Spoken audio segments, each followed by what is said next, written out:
Super excellent.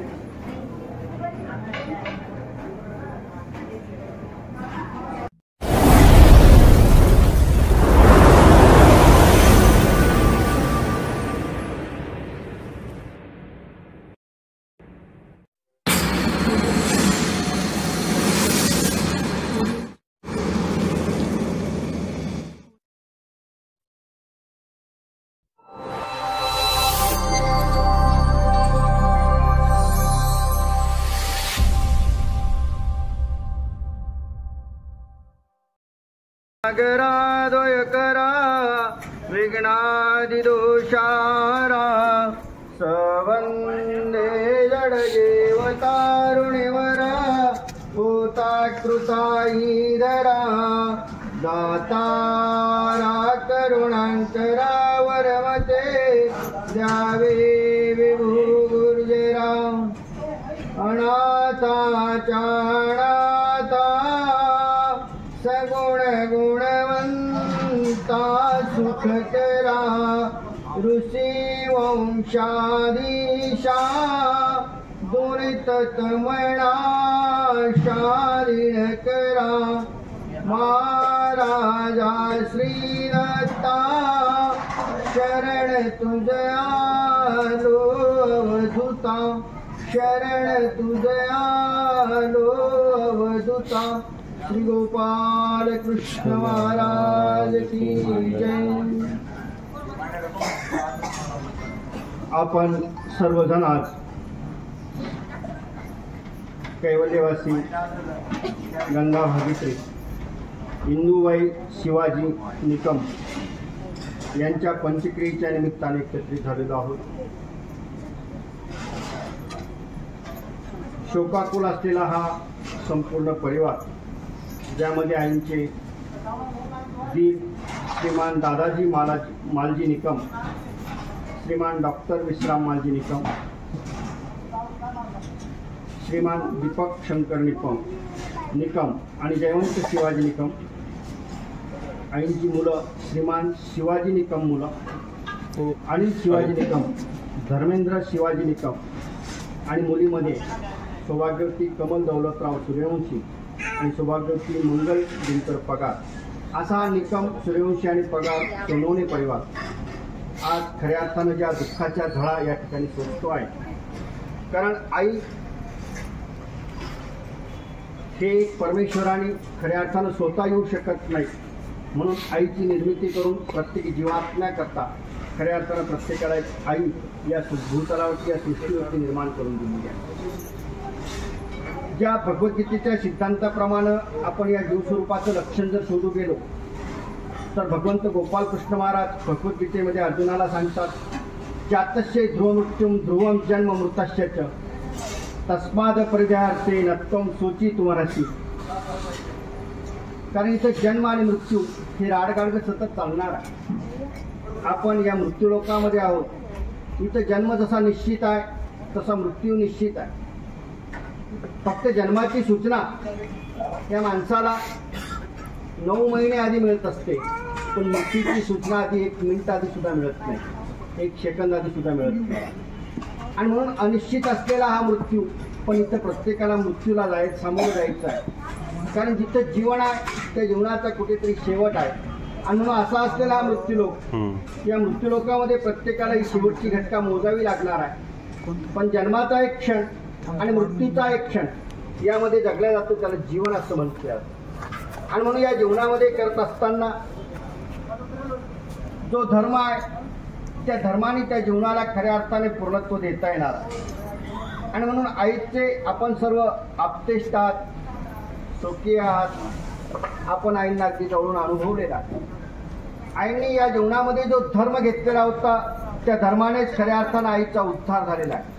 कारण भगवद्गीता आम्हाला सांगते, उद्धरेत आत्मनात्मानं नात्मानं साधय आत्मनो आत्मनबंधू आत्मैव रूपुरात्मना. इथं प्रत्येकाला आपापला उद्धार करायचा आहे. आणि म्हणून त्या उद्धाराकरता या ठिकाणी परमेश्वराने स्वतः अवतरित होऊन या ठिकाणी ज्या धर्माची संस्थापना केलेली आहे असा असलेला आपला हा सनातन धर्म या ठिकाणी प्रत्येक जीवात्म्याला मुक्तीपथाकडे घेऊन जाणार आहे.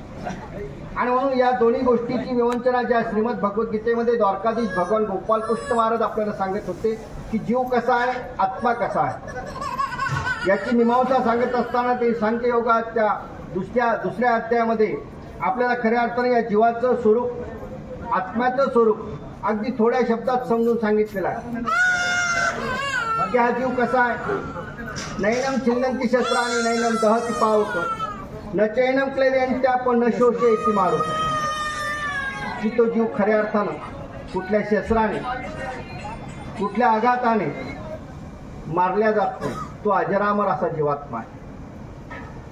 मग त्या आत्म्याचं स्वरूप कसं आहे, तर मग जीव जर मारला जात नाही, मरत नाही, पण इथं तर मरावं लागतं. आणि म्हणून भगवंताचं हे म्हणणं जे होतं त्याच्या आधी भगवंताने सांगितलं की इथं जन्म आणि मृत्यू आपल्याला घ्यावाच लागणार आहे. आणि म्हणून ते पुढच्या श्लोकात म्हणतात की वासांशी जीर्णाणी यथा विहाय नवाणी गृहाती नरोपराणी तथा शरीराणी विहाय जीर्णा नण्याणी संह्याती नवाणी देई.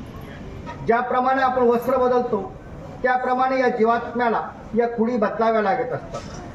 आणि म्हणून या जन्माच्या खुडी सांगत असताना आमचं शास्त्र आम्हाला सांगतं की इथं 4 योनीतनं 4 खाणीतनं जन्म होतो आहे. जारज, अंडज, स्वेदज आणि उद्भीज. जारज म्हणजे जारापासून जन्माला येणारे गाई, म्हशी, गुरं, बकऱ्या आपल्याला माहिती आहेत, ते का जारापासून जन्माला आलेले आहेत. स्वेदज म्हणजे घामापासून जन्माला येणारे सुद्धा जीव या भूतलावरती आहेत, या सृष्टीमध्ये आहेत, ज्यामध्ये त्या लिखा असतील, ओवा असतील, ढेकणं असतील. आज ढेकणं फार राहिले नाही, पण हे स्वेदापासून, घामापासून जन्माला आलेले आहेत. अंडज म्हणजे अंड्यापासून जन्माला येणारे जे पशुपक्षी आहेत ते आपल्याला सर्वांना ज्ञात आहेत. आणि उद्भीज म्हणजे बियापासून जे निर्माण झालेलं आहे. मग ही जी असलेली निसर्गसृष्टी आहे, जी बिरवून खऱ्या अर्थाने जे जगवल्या जातं ते उद्भीज आहे. या 4 खाणीतनं जीवाला जन्म घ्यायचा आहे. प्रत्येक खाणीमध्ये 21 लाखाची येवणी आहे. 84 लाख येवणी प्रत्येक जीवात्म्याला फिरायच्या आहेत. पण त्यामध्ये खऱ्या अर्थानं मनुष्य जन्म एक असं द्वार आहे की या जन्मात आल्यानंतर आपल्याला उद्धाराकडे जाता येणार आहे, आपल्याला परमेश्वर प्राप्तीपर्यंत जाता येणार आहे. हा मनुष्य जन्म आहे. मग त्यामध्ये 83,09,999 योनी तुमच्याही संपल्यात, माझ्याही संपल्यात, पण एक मिळालेला हा मनुष्य जन्म आहे. या मनुष्य जन्मामध्ये खऱ्या अर्थानं आपण आपल्या जीवनाचं सार्थक करू शकतो, आपल्या जीवनाचं सोनं करू शकतो, नव्हे आपण ईश्वर प्राप्तीपर्यंत जाऊ शकतो. कारण मनुष्य जन्माला आल्यानंतर इथं आपल्याला 4 पुरुषार्थ पूर्ण करायचे आहेत. त्या 4 पुरुषार्थामध्ये खऱ्या अर्थाने जे 4 पुरुषार्थ आहेत ते 4 पुरुषार्थ पूर्ण करण्याकरता मिळालेला मनुष्य जन्म आहे. ते 4 पुरुषार्थ आहेत धर्म, अर्थ, काम आणि मोक्ष. त्यातला धर्म हा पुरुषार्थ आपण विसरत चाललेलो आहोत. आणि मोक्ष या पुरुषार्थाबद्दलची आपली वल्गना चालू झालेली आहे. कुणी पाहिला मोक्ष, कुणी पाहिली मुक्ती. आणि 2 पुरुषार्थाच्या पाठीमागे आपली ससे हेलपट चालू झालेली आहे. अर्थ आणि काम. फक्त पैसा कमवणे आणि विषय भोगामध्ये आपल्या जीवनाला संपवणे या व्यतिरिक्त मनुष्य आज कुठलंच काम करत नाही. पहा तुम्ही, वाहता काळ आहे. या काळामध्ये चाललेल्या मनुष्याची जगणं जे आहे ते खऱ्या अर्थानं मनुष्यासारखं राहिलेलं नाही. 12व्या शतकात झालेल्या सर्वतोषी चक्रधर महाराजांनी ती गोष्ट सांगितली होती की मनुष्य मात्र होणे असावे. इथं माणसाने माणसासारखं जगावं हे सांगितलेलं सोपं तत्व सर्वज्ञांचं होतं. पण आज तुम्ही सकाळी झोपेतनं उठल्यानंतर उघडलेलं पेपरचं पान असेल, ऑन केलेल्या टीव्हीच्या बातम्या असतील, त्यामध्ये माणसातलं माणूस पण हरवलेला आपल्याला पाहायला मिळत आहे. आणि मग हा माणसातला माणूस, हरवलेला माणूस खऱ्या अर्थाने याला 4 पुरुषार्थ पूर्ण करायचे. त्यातला पहिला पुरुषार्थ आहे धर्म. धर्माने जर त्याच्या जीवनाची सुरुवात झाली ना तरच तो शेवटच्या मोक्ष या पुरुषार्थापर्यंत पोहोचू शकतो. ज्या श्रीमद भगवद्गीतेमध्ये खऱ्या अर्थाने जीवाचं तत्व, आत्म्याचं तत्व आपल्याला द्वारकाधीश समजून सांगत होते ना, ती भगवद्गीतेची सुरुवात ही तशीच आहे. धर्मक्षेत्रे कुरुक्षेत्रे समवेता योत्सव. धर्म या शब्दानं सुरुवात झालेली भगवद्गीता. पहा तुम्ही, कालच श्रीमद भगवद्गीता जयंती संपन्न झालेली आहे. भूतलावरती आपण आपल्या मुलांचे, आपले स्वतःचे, अनेकांचे वाढदिवस साजरे करत असतो. पण एकमेव भारतीयांचा, हिंदूंचा एकमेव ग्रंथ आहे की त्या ग्रंथाची जयंती साजरी होते. की ज्या ग्रंथामध्ये जीवन जगण्याचं तत्व द्वारकाधीशांनी अर्जुनाला निमित्त करून आम्हाला शिकवलं होतं, त्या ग्रंथाची सुरुवात धर्म शब्दानं झालेली आहे. आणि त्या ग्रंथाचा शेवटही तसाच झालेला आहे. यत्र योगेश्वर कृष्ण यत्र पार्थ धनुर्धर तत्र श्री विजय भूतो दुर्वा नीती मथिर मम. धर्म मम. आणि आम्हाला नेमकं तेच होतं. आम्ही धर्म माझा म्हणायला तयार नाही आहोत. धर्म मम या शब्दाने खऱ्या अर्थाने या भगवद्गीतेचा सुरुवाती धर्म शब्दाने झालेली आहे. मम म्हणजे माझी, या शब्दाने तिचा समारोप झालेला आहे, पण आपण ते करायलाच तयार नाही आहोत. शेवटच्या श्लोकामध्ये भगवंताला सांगत असताना संजयाने अगदी स्पष्टपणाने ती गोष्ट सांगून टाकलेली होती.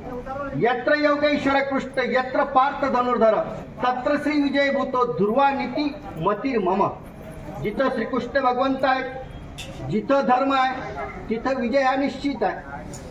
मग आम्ही आमच्या संसार रथावरती श्रीकृष्णाला आरूढ केलंय का? आज आईची ही पंचक्रिया आहे. या निमित्ताने खऱ्या अर्थानं आपल्याला आई आठवायची आहे. आईच्या जीवनातला धर्म आठवायचा आहे की त्या धर्माने तिने तिच्या जीवनाला घडवत असताना मग घेतलेला धर्म तो कुठलाही असो, कुठलाही पंथ असो, कुठलाही परमार्ग असो, त्या परमार्गामध्ये स्वतःला समर्पित भावाने केल्याशिवाय तो धर्म आपल्या अंतरंगात उतरत नाही. आणि म्हणून आईला आठवत असताना आईतला धर्म आपल्याला आठवावा लागणार आहे की धर्म हा पुरुषार्थ आम्हाला हिंदू धर्म तत्वशास्त्राने शिकवला होता, पण त्या धर्म पुरुषार्थापासून आज आपण लांब चाललेलो आहोत. या धर्म पुरुषार्थाच्या जवळ कधी आपण आलो तरच आपला उद्धार होणार आहे. नाहीतर इथं किती इस्टेट असली, किती प्रॉपर्टी असली, इथे आपण किती कमवलं, ते इथल्या इथं सोडून जायचं आहे. गेल्या 3 वर्षापूर्वी ती गोष्ट तुम्हा आम्ही सर्वांनी अनुभवलेली आहे. करोनासारखी महाभयंकर बिमारी आली. या बिमारीने खऱ्या अर्थानं, या रोगाने खऱ्या अर्थानं माणसातला माणूस जागा केलेला आहे, पण तरी माणूस आज जागा व्हायला तयार नाही आहे. इटली सारखा अगदी प्रगत असलेला देश, की ज्या देशामध्ये आरोग्य सेवा ही भारतापेक्षा कितीतरी पटीनं पुढे आहे, त्या इटलीला अगदी प्रेताची खत पडले. त्याचं कारण होतं तिथं धर्म नाही आहे.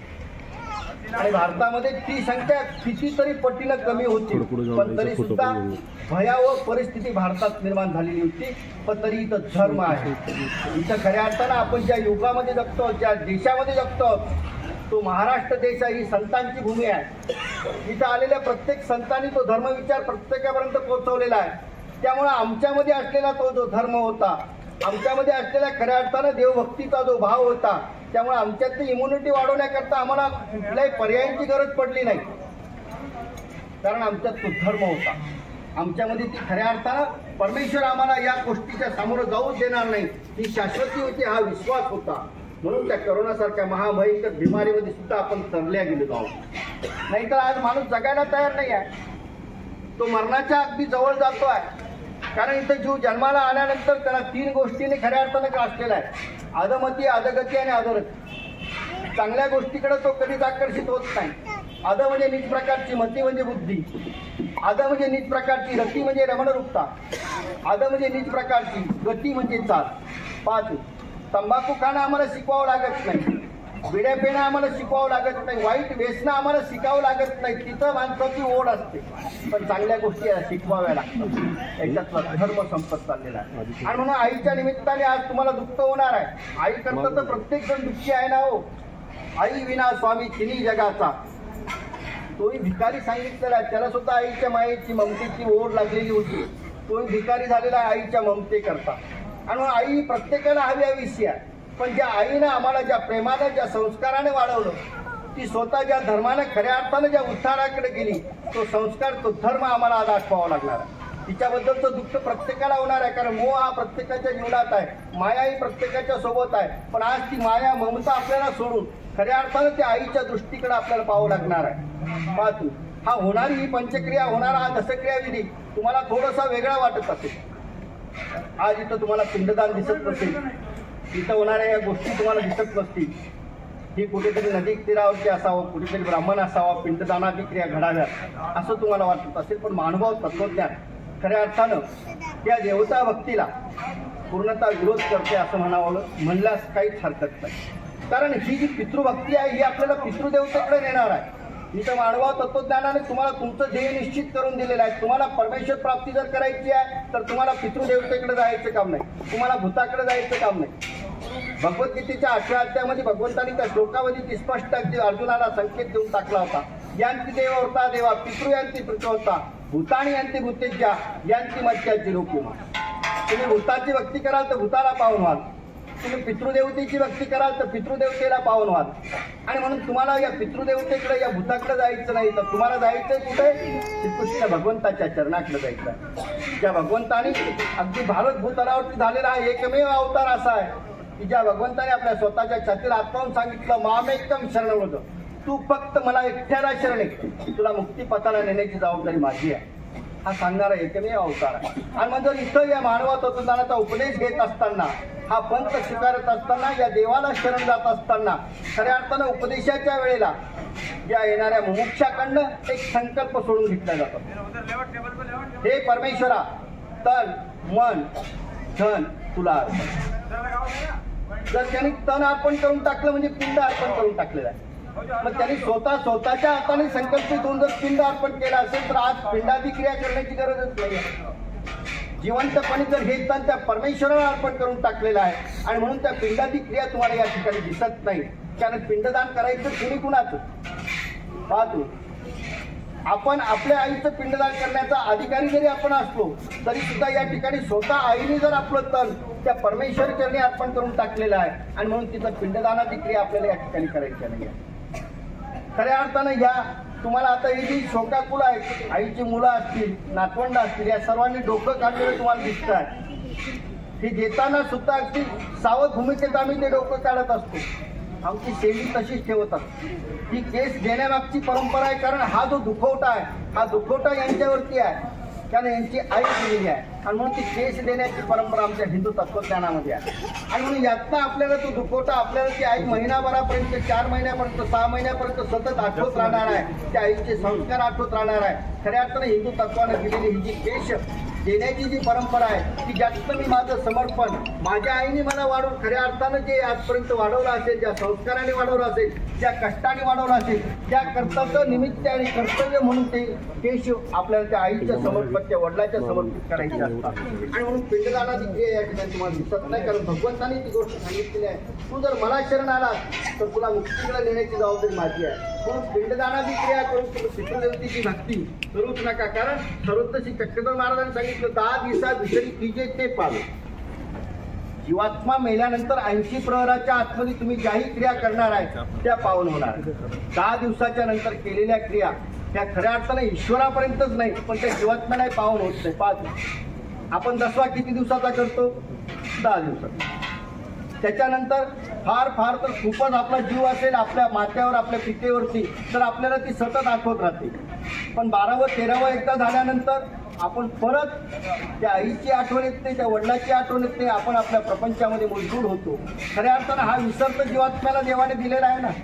मी मागील सृष्टीत काय होतो हे मला आठवत नाही, मी काल काय खाल्लं हे मला आठवत नाही. खंडरूपी ज्ञान जीवाच्या ठिकाणी आहे म्हणून आपण त्यांना कधीतरी विसरणार आहे. आणि म्हणून त्यांच्या निमित्ताने ज्याही क्रिया करायच्या आहेत त्या 5व्या दिवशी असतील, 10व्या दिवशी असतील, याहीपेक्षा 10 दिवसाच्या आत त्या करायच्या.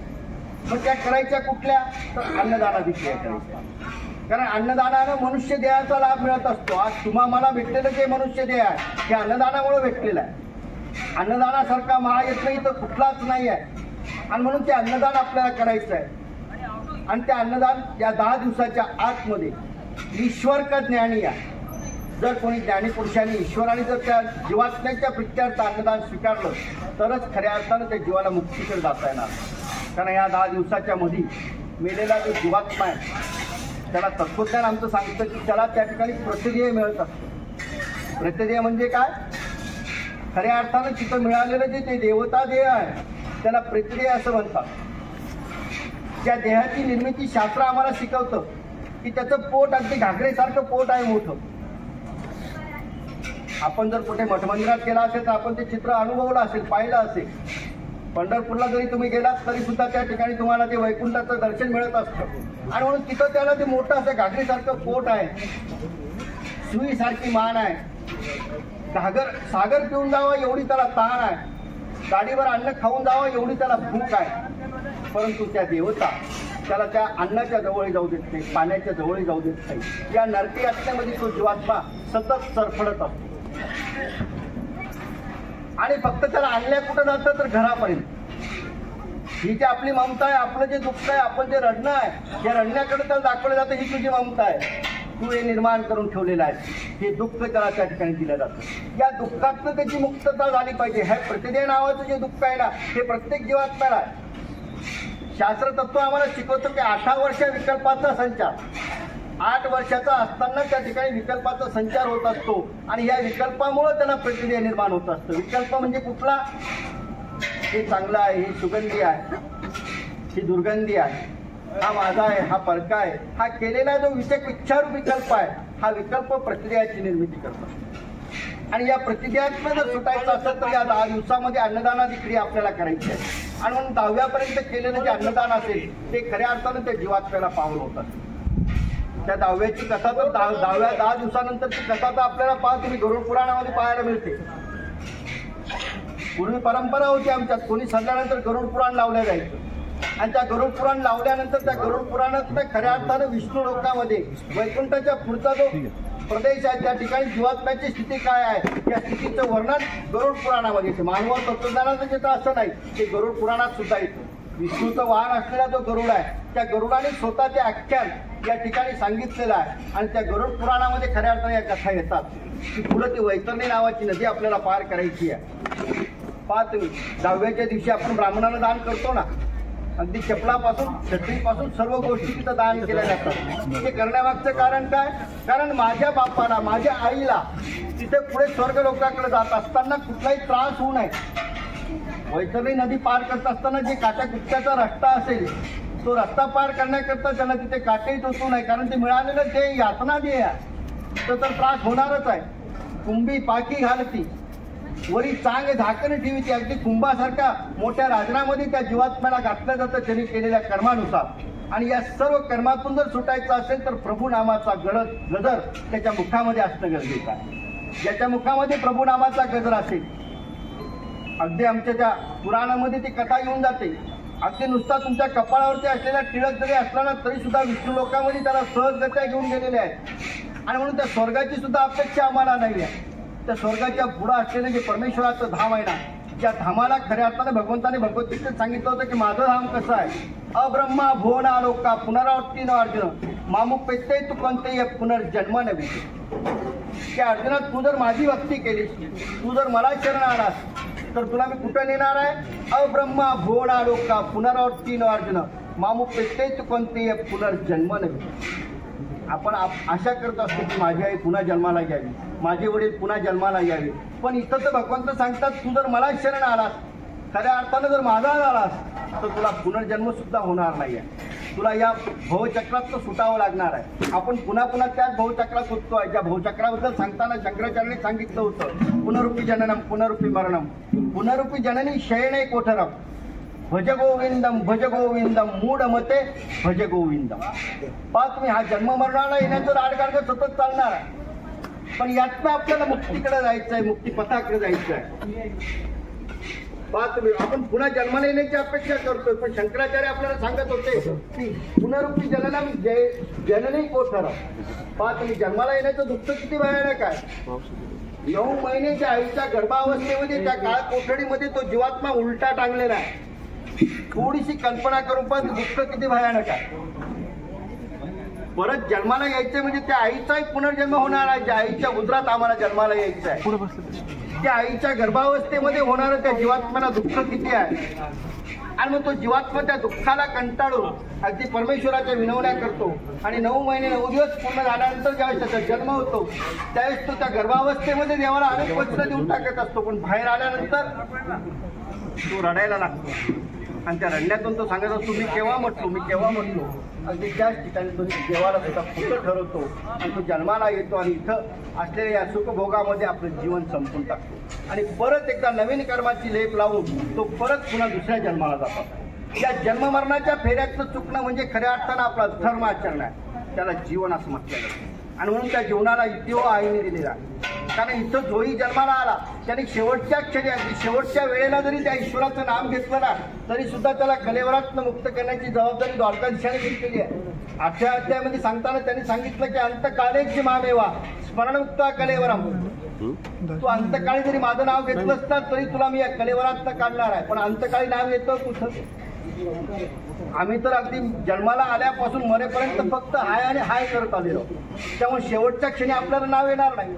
शेवटच्या क्षणी नाव येण्याकरता आम्हाला त्या नामाचा अभ्यास करावा लागणार आहे. सतत त्या नामाच्या चिंतनामध्ये राहावं लागणार आहे. त्यावेळेस आम्हाला शेवटच्या क्षणी त्या परमेश्वराचं नाम येणार आहे. शेवटचा क्षण कसा येईल कुणाला माहिती आहे. शेवटच्या क्षणी आपण जे भाव करू ना त्या भावाने आपला जन्म होणार आहे. यम यम वापिस स्मरण भाव तेजंतन तरेवरम. तुम्ही शेवटच्या क्षणी जो भाव धराल तो भाव तुमच्या जन्माला येणार आहे. पाच या भारत भूतलावरती आपण आहोत ना, त्या भारतभूमीचा राजा जड भरत, या राजाने ही 4 पुरुषार्थ पूर्ण करण्याची पूर्वीची आमची हिंदूंची परंपरा आहे, पण आज आम्ही त्या 4 पुरुषार्थापासून लावून झालेलो आहोत. ज्या राजाने पूर्ण भारतावरती सत्ता गाजवली त्यांनी तो शेवटचा क्षण 4 आश्रमात हिंदू धर्मात जावं लागत आहे. ब्रह्मचर्य आश्रम, गृहस्थाश्रम, वानप्रस्थ आश्रम आणि संन्यास्त आश्रम. आणि म्हणून त्यांनी ब्रह्मचर्य आश्रमामध्ये 25 पर्यंत असावं, 25च्या नंतर गृहस्थाश्रमात असावं आणि 25च्या नंतर 50 पर्यंत 40 पर्यंत गृहस्थाश्रम त्यांनी व्यवस्थित पार पाडावा. गृहस्थाश्रमाची सर्व कर्तव्य करावी आणि त्यानंतर चालू होणारा वानप्रस्थ आश्रम. आज वानप्रस्थ आश्रम आम्ही सर्व विसरलेलो आहोत, तो फक्त कथा पुराणांमध्येच आहे. पण वानप्रस्थ आश्रमाबद्दलची कल्पना आमच्या मनामध्ये सुद्धा येत नाही. वानप्रस्थ म्हणजे काय? वनामध्ये जाणे. गृहस्थाश्रमात केलेली जी काही दोष असतील, जी पापं असतील, त्या पापांना, त्या संकल्पाला, विकल्पाला विराम देऊन वानप्रस्थ आश्रमामध्ये जीवन जगायचं, कंठिस्थ करायचं आहे. आणि मग शेवटचा आश्रम आहे संन्यास आश्रम. संन्यास आश्रमात जाऊन खऱ्या अर्थानं त्या परमेश्वराला शरण जायचं आहे. ही 4 आश्रम आम्हाला हिंदू तत्वांनी शिकवलेले आहेत, पण ते 4 आश्रम आम्ही विसरून चालतो. आणि राजा जड भरताना या पूर्ण भारतावरती राज्य केलं. असलेले आपलं सर्व वैभव, असलेली आपली सर्व संपत्ती त्यागली, गृहस्थाश्रम यथावत पूर्ण केला. आणि वानप्रस्थाकरता ज्यावेळेस राजा जडभरत वनामध्ये गेले, त्यावेळेस वनामध्ये गेलेले राजा जडभरत स्वतः भिक्षा मागायचे आणि वनामध्ये पर्णकुटी करून जगत होते. ज्याच्याजवळ सगळं आहे, सगळे धन आहेत, सगळी संपत्ती आहे, सगळं आहे, पण तरी सुद्धा वानप्रस्थात परमेश्वराला प्राप्त करायची ही आशा राजा जडभरताला लागली. कारण त्या पुराणातनं, त्या कथेतनं, त्या संत संगतीतनं त्यांनी ती गोष्ट घेतली होती. आम्ही आता संगतीत राहायला फार तयार नाही आहोत. संतांच्या संगतीत जायचं तर आम्हाला सगळ्यात मोठा कंटाळा. मग तो संत कुठल्याही पंथाचा असेल, कुठल्याही धर्माचा असेल, त्याच्या संगतीत, चांगल्या विचाराच्या संगतीत आम्ही जात नाही. आम्ही आमची संगती बदलत नाही. खऱ्या अर्थानं संगत माणसाला बदलत असते. आणि म्हणून राजा जडभरत या संतांच्या संगतीत असल्यामुळे वानप्रस्थाकडे त्यांनी पलायन केलं. वानप्रस्थामध्ये ते स्वतःचं देहापन करत होते. केलेले क्षात्रकर्मामध्ये केलेले जी दोष असतील, केलेले जे कर्म असतील, त्या कर्माचं, त्या संकल्पाचं, त्या विकल्पाचं ते खऱ्या अर्थानं तिथं मनन ध्यासन त्यांचं चाललेलं होतं. सर्व मोह माया त्यांनी त्याग केली आणि वानप्रस्थामध्ये आपलं जीवन जगत. पण जगत असताना एक दिवस घटना अशी घडली, कथा आम्हाला सांगते की त्याच जंगलामध्ये एका सिंहाच्या डळकाळीनं एका हरणाने पाडसाला जन्म दिला. आणि तो नेमका राजा जडभरत ज्या ठिकाणी राहत होते त्याच्या पर्णकुटीच्या पुढं त्या पाडसाचा जन्म झालेला आहे. हरण तर त्या भीतीने अगदी थरथर कापत होतं. त्यांनी पाडसाला जन्म दिला आणि ते हरिण पळून गेलं. स्वतःचा प्राण त्या हरणीनं वाचवला, पण ते पाडस तिथं पडलेला आहे. आणि पडलेल्या पाडसाकडे पाहून राजाला तो दयाभाव उत्पन्न झाला. त्यांनी जवळ घेतलं, त्याला साफसूफ केलं. लहान होतं तोपर्यंत त्याला कसं तरी भिक्षेत नाही येणारे जे दूध असेल, काय अन्न असेल ते द्यायचं. जवळच असलेलं हिरवं गवत उपटायचं, त्याला खाऊ घालायचं. अशा रीतीने त्या पाडसाचा सांभाळ राजा जडभरताने करायला सुरुवात केली. शेवटच्या क्षणी येणारा भाव काय त्याकरता मी कथा सांगत होतो तुम्हाला. आणि म्हणून राजा जडभरताने त्या हरणाचं अगदी इतका मोह झाला की भिक्षेवरनं आले जरी तरी पाडच कुठे फिरतं का, कुठे बाजूला गेलं का, कुठे वाघ आहे का, कुठे सिंह आहे का, म्हणून त्याला ते जीव लावायचे. आणि जीव लावत लावत लावत इतका जीव लागला की नंतरच्या कालखंडामध्ये त्यांच्याकडनं भिक्षेलाही फारसं जाणं होत नव्हतं. देह ते कृश झालेलं होतं. आता शेवटचा काळ जवळ आलेला आहे. आणि अशा वेळेला त्यांच्या मनामध्ये एकच चिंता राहिली की माझ्या पाडसाचं कसं. याची आई याला टाकून गेली, याचा जन्म माझ्या पुढे झाला, देवाने तरी खऱ्या अर्थानं मला सांभाळायला दिलं असेल ना. आणि म्हणून त्या पाडसामध्ये राजा भरताचा जीव गुंतून गेलेला आहे. ज्याने संपूर्ण भारताची सार्वभौम सत्ता भोगलेली आहे, सर्व वैभव ज्याच्याजवळ आहे, त्यांनी त्या सर्व गोष्टीचा त्याग केला. आणि शेवटी ममता गुंतली कुणात, तर त्या पाडसामध्ये.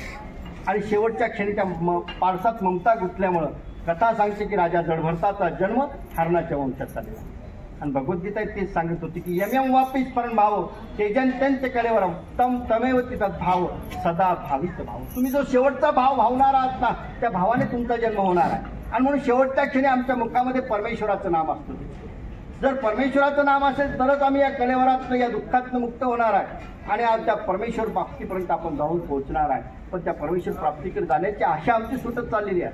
आम्हाला खऱ्या अर्थाने या सुखामध्ये या उपभोगामध्ये आम्हाला रममान व्हायला वाटतं.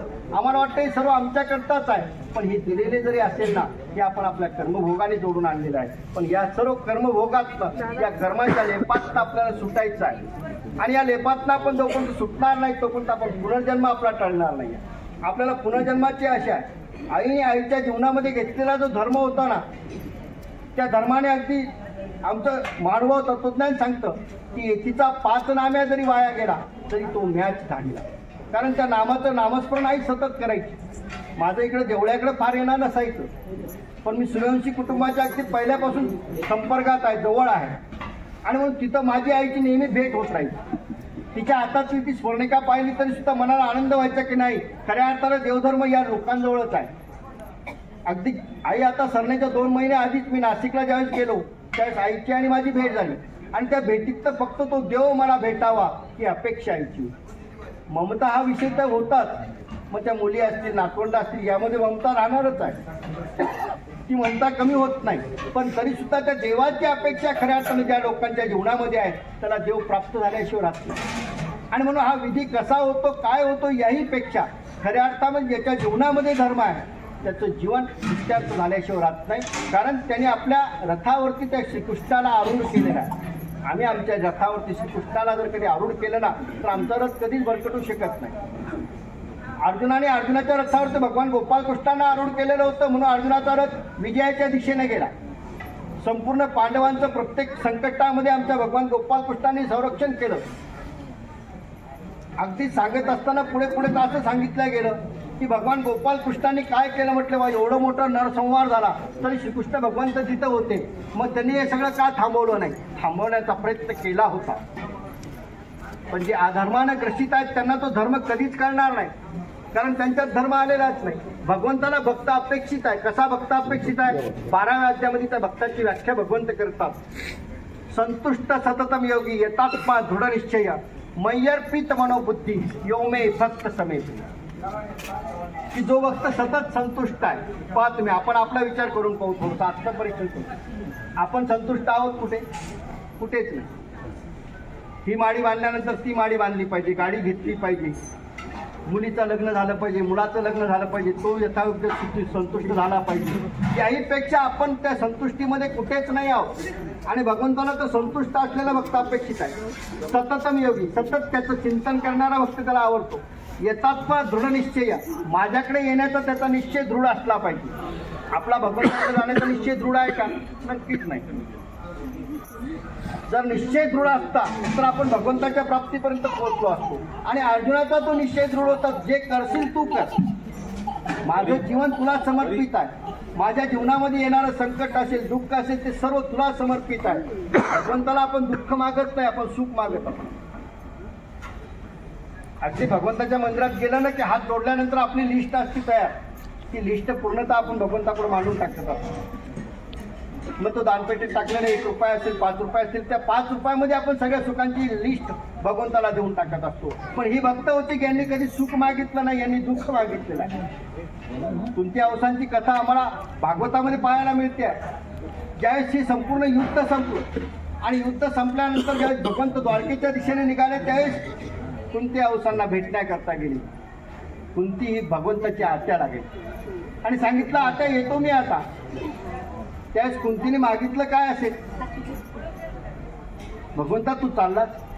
अरे तुझ्या कृपाप्रसादाने मला सर्व मिळालं. माझ्या मुलाला राजा केलंस. जे माझं होतं ते मला दिलं. जे अधर्माचं होतं ते अधर्माचा तू रास केलास, धर्म स्थापन केलास.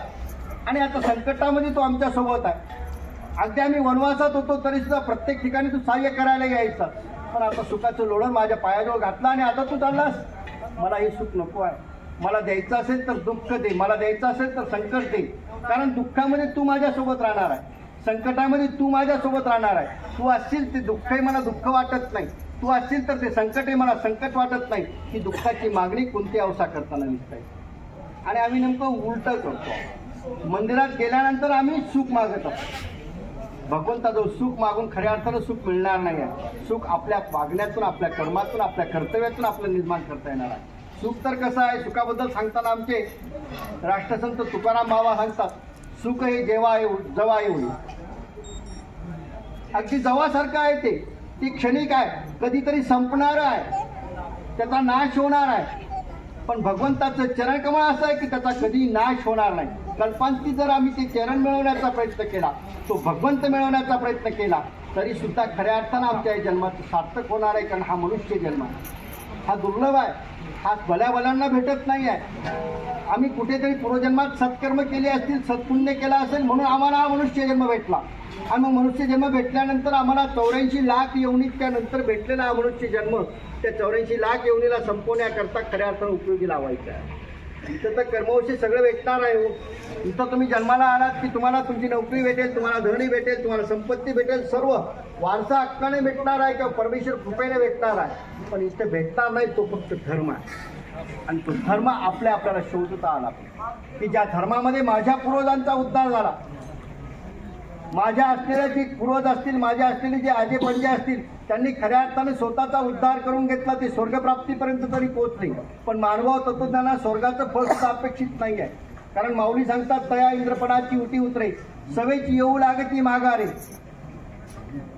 तिथलचं स्वर्गातलं सुख संपल्यानंतर पुन्हा इकडे यायचं आहे, म्हणून ते स्वर्गाचं सुख सुद्धा इथं अपेक्षित नाही आहे. आम्हाला अपेक्षित आहे तो खऱ्या अर्थानं नित्यंतिक जो मोक्ष आहे, खऱ्या अर्थानं परमेश्वराचं जे चरण कमळ आहे ते आम्हाला अपेक्षित आहे. आणि म्हणून त्या स्वर्ग सुखाकरता सुद्धा आपण लालसावलो पाहिजे, आपण लालसावलो पाहिजे त्या परमेश्वराच्या चरण कमळाकरता, की ज्या चरण कमळाजवळ गेल्यानंतर मला पुन्हा इकडे यायचं नाही आहे. ज्या संतांच्या भूमीत आपण जन्मलेलो आहोत, पहा तुम्ही ही कर्मभूमी आहे. इथं तर केली क्रिया वाया न वचे. तुम्ही पाप जरी केला असेल तरी पापाचं फळ मिळणार आहे, पुण्य केलं असेल पुण्याचं फळ मिळणार आहे. ही कर्मभूमी आहे, इथं कर्माचा निष्पत्तीतून आपल्याला जावं लागणार आहे. भास्कर भट्ट गोरीकर आम्हाला एका सुंदर ओवीमध्ये खऱ्या अर्थाने या कर्मभूमीची व्याख्या समजून सांगतात. कर्मभूमीच्या पेठे नरदे लावले अवसटे, मुक्ती रत्न घेईजे गोमटे जव मृत्यू पाय. तुम्ही कुठे जन्माला आलेलो आहोत, या कर्मभूमीच्या बाजारपेठेत जन्माला आले.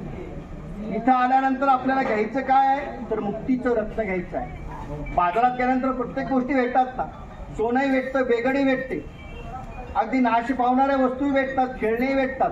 पण ते सकाळी घेतले सायंकाळपर्यंत मोडणार आहे. प्रपंच तर नाशवान आहे, सकाळी दिसे ते नासे, ते सकाळी चांगलं दिसतंय ते सायंकाळपर्यंत नाशणार आहे. आणि मग या नाशवान गोष्टी तुम्ही घेऊ नका. तर भास्कर भट्ट आम्हाला सांगत होते की मुक्ती रत्न घ्यायची, मुक्तीचं रत्न आणि ते मुक्तीचं रत्न खऱ्या अर्थानं आईने मिळवलेलं आहे. आणि आईच्या जीवनामध्ये असलेला तो धर्म खऱ्या अर्थानं पूर्णत्वाकडे जाणार आहे. अगदी 19 तारखेला ज्यावेळी घटना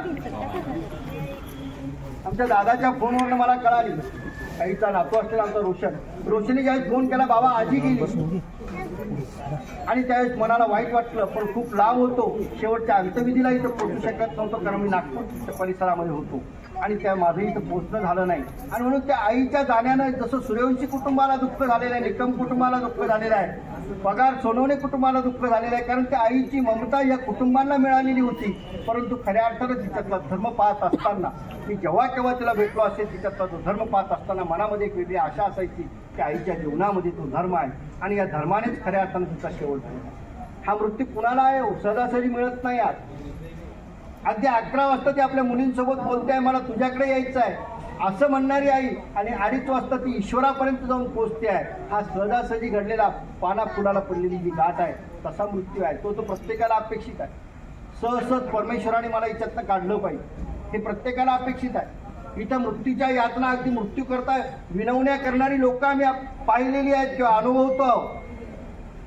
अगदी कितीतरी दिवस ते आपल्या अंथरुणावरती पडलेले आहेत. भेटायला गेल्यानंतर ते सर्व सांगत असतात, बाबा देवाला सांगा ना मला जायचंय, आता बस झालं, इथं नाही राहायचं. आणि म्हणून आपण केलेले वाईट कर्म आपल्याला इथंच भोगायचे आहे. पण आपण केलेले असा मृत्यू आपल्याला देऊन जातो, जो मृत्यू भगवंताची आणि आपली भेट घडवत असतो. आणि म्हणूनच आईच्या जीवनामध्ये असलेला हा जो धर्म आहे, त्या धर्माने आई आपल्या जीवनाला खऱ्या अर्थानं जो आयाम दिलेला आहे, तो आज आपल्याला आठवणं गरजेचं आहे. ममता तर प्रत्येकाला आठवणार आहे. ममतेने तर आपण गाठलेलंच आहोत. मोह तर इथं प्रत्येकाला झालेला आहे. अर्जुनालाही मोह झाला होता. त्या मोहाच्या निर्माणाकरता भगवद्गीता सांगितलेली आहे. अनेक ग्रंथ तत्व आम्हाला सांगितलेले, पण आम्ही ग्रंथाचा अभ्यास करतो कुठे, संतांच्या जवळ जातो कुठं, चांगल्या संगतीत आपण जातोच नाही. प्रवचन म्हटलं की आपल्याला ते कंटाळा वाटतं. पण तेच जर कधी काही करमणुकीचे साधनं असतील, काही कार्यक्रम असतील, तिथं आमचं मन रमत असतं. आणि म्हणून ज्यांच्या जीवनामध्ये सत्कर्म असतात, ज्यांच्या जीवनामध्ये परमेश्वराचं नाम असतं, त्यांच्या जीवनामध्ये परमेश्वर आल्याशिवाय राहत नाही. आणि म्हणून आईच्या जीवनामध्ये खऱ्या अर्थानं ते ईश्वरी नाम होतं. आणि त्या नामानेच आईची आजची पंचक्रिया या ठिकाणी संपन्न होते आहे.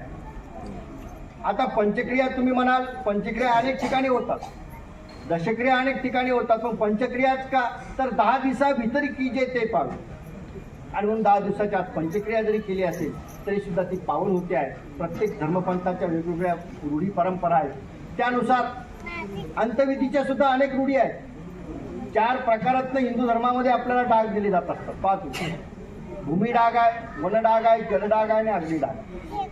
त्यातला मानव तत्वज्ञानात भूमी डाग स्वीकारण्यामागचं सुद्धा कारण तसंच आहे. कारण हा अहिंसा तत्व सांगणारा हा धर्म आहे. आणि म्हणून वन डाग म्हणा होता, आज वन शिल्लक राहिले नाही. जलडाग म्हणा होता, आज नदीला पाणीच नाही आहे. मोठे मोठे धरणं झालेले आहेत, त्यामुळे जलडागच शिल्लक राहिला नाही. मग वनडाग आणि जलडाग या 2 गोष्टी तर हिंदू तत्वातनं, हिंदू शास्त्रातनं बाजूला झाल्या. राहिल्या आता फक्त 2च डाग. एक भूमी डाग म्हणजे भूमीमध्ये दफन करणे तो विधी, आणि एक अग्नी डाग म्हणजे अग्नीमध्ये नेऊन त्या जीवात्म्याचा दहाड. कारण पंचमहाभूतांचं हे ध्येय आहे. मग त्यातलं भूमिभूत आहे, आकाशभूत आहे, अग्निभूत आहे, पाणीभूतही आहे. या पंचमहाभूताने मिळालेलं हे ध्येय त्या पंचमहाभूतामध्ये विलीन करायचं आहे. मग त्यातला भूमिडाग स्वीकारण्यामागचं मानव तत्वाचं कारण होतं अहिंसा तत्व. कारण अग्निडागामध्ये हिंसा होणार आहे. तिथं अग्नी प्रज्वलित झाल्यानंतर त्या ठिकाणी असलेल्या सपूर जंतूची हिंसा होऊ शकते, आणि ती होणारच. कारण जिथं अग्नी प्रज्वलित होतं तिथं सपूर जंतू मारल्या जात असतात. पण भूमिडागामध्ये यथा अवकाश त्या जीवात्म्याचा अंत होत असतो.